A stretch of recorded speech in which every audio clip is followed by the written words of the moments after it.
Los acontecimientos que nos está tocando vivir estos días son abrumadores, pero eso sí, no del todo inesperados.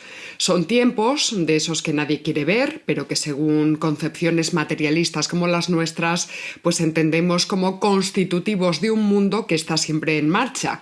Un mundo que no conoce ni puede conocer estabilidad alguna, ni siquiera como horizonte. La semana pasada, de hecho, publicaba en el canal de Fortunata y Jacinta un vídeo extenso donde trataba de explicar la idea filosófico-política de la guerra y allí, entre otras cosas, expresaba lo siguiente.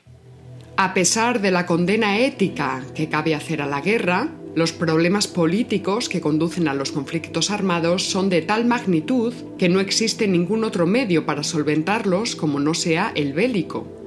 Esto, subrayamos, no es una cuestión de preferencias o de justificación del belicismo. Sencillamente es la constatación de lo que ocurre y ha ocurrido siempre en los estados más civilizados del mundo. Cerramos comillas. Dicho esto, hoy se nos hace imposible tratar otra cuestión que no sea la guerra entre Rusia, Ucrania, Estados Unidos y los países miembros de la OTAN, que ya están, lo quieran o no, metidos en el ajo. A ver si se enteran algunos de los socios de nuestro querido gobierno de coalición en España. Me refiero a Unidas Podemos. Se trata de una guerra, por cierto, que algunos solo han querido ver cuando las balas y los cohetes han empezado a volar delante de nuestros ojos a través de la televisión, las redes sociales y los periódicos. Y si decimos esto es para señalar que la guerra tiene múltiples formas de presentarse, siendo algunas de ellas meros preámbulos de conflictos latentes, incluso latentes durante años. En España, por ejemplo, tenemos la amenaza explícita de un Marruecos expansionista, que cada cierto tiempo envía avalanchas de inmigrantes a nuestra frontera sur. Un hecho más o menos común en España, que quizá por su frecuencia es capaz de engañar al entendimiento de nuestros políticos y de muchos ciudadanos que únicamente ven el drama humanitario de quien salta la valla. Ven esto, pero no ven las intenciones del gobierno de Rabat, que busca anexionarse parte de nuestro territorio y que además se ha convertido en el socio preferencial de Estados Unidos en esta zona del Mediterráneo. Pero en fin, muchos piensan que hasta que no haya una guerra declarada, no tenemos por qué alarmarnos los españoles, ¿verdad? Pues nada, sigamos en la inopia.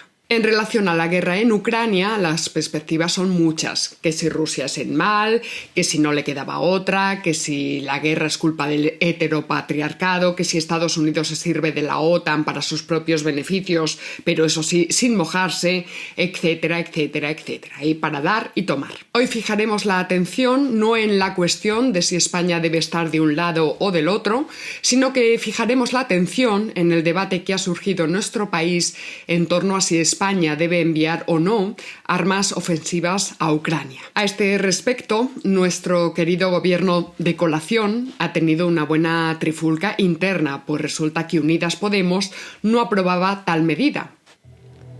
Lo que aquí interesa resaltar es que la posición del Partido Morado no atiende a criterio práctico alguno. Esto es, no es una posición que haya evaluado previamente los pros y contras de apoyar con armas a Ucrania, sino que es una posición enunciada desde la ética y desde el pacifismo más pánfilo. Dicho de otra manera, es una posición carente absolutamente de realismo político y que además no se compadece con la propia toma de partido que han tenido Unidas Podemos a favor de Ucrania. Es decir, han tomado partido por Ucrania, pero no se quieren manchar las manos. Es decir, eso de las armas, ¡ay, qué sucio es, qué sucio! Entonces, señora Belarra, ¿qué hace usted en el gobierno si no es capaz de asumir responsabilidades? Más diálogo y diplomacia, decía la cabeza visible de Podemos a la salida del hemiciclo. Pero señora Juana Belarra, las relaciones entre las normas éticas, las normas morales y la política no son armónicas, sino siempre conflictivas. Y si usted no sabe esto, no sé qué hace siendo ministra, métase en alguna iglesia o en una ONG. El caso es que el no a las armas ofensivas de Juana Belarra y de otras cabezas bien pensantes como Elisabeth Duval se da desde el no a la guerra más pánfilo y acrítico. Tal y como indica Tiago López, este debate se da no para evaluar las consecuencias de utilizar o no las armas, sino para expiar los pecados y la culpa en caso de tener que emplearlas. Debaten para darse permiso, para no sentirse culpables, aun habiendo tomado ya la decisión. Más diálogo y diplomacia, dicen, pero claro, habría que preguntar a la señora Belarra qué hacemos mientras el ansiado diálogo que tanto reclaman no llegan. Bien porque Rusia no quiere, bien porque aún queriéndolo pues el diálogo aún está por cerrarse, bien porque el diálogo ya no es posible. Señora Belarra, que ya ha estallado la guerra, ya ha estallado. La guerra ya ha empezado y ya hay muertos. ¿Cómo va a parar eso, el diálogo y la diplomacia? ¿Nos lo puede explicar con un ejemplo? La señora Belarra no tiene estrategia ni criterio, tan solo pretende acallar su conciencia por miedo a hacerse cargo de los caídos en combate, ya sea por los ucranianos que ya están muriendo, ya sea por los ucranianos y españoles que pudieran morir en el futuro en caso de sufrir represalias por el envío de armas españolas contra Rusia. La cuestión no es si Belarra apoya a Rusia o a Ucrania, sino la ausencia de razones que da para ello. Un político no puede ponerse de perfil cuando la realidad le interpela, por muy difícil que ésta sea. Y como ministra, debería ser usted capaz de asumir los costes de su posición, sus responsabilidades, le gusten o no.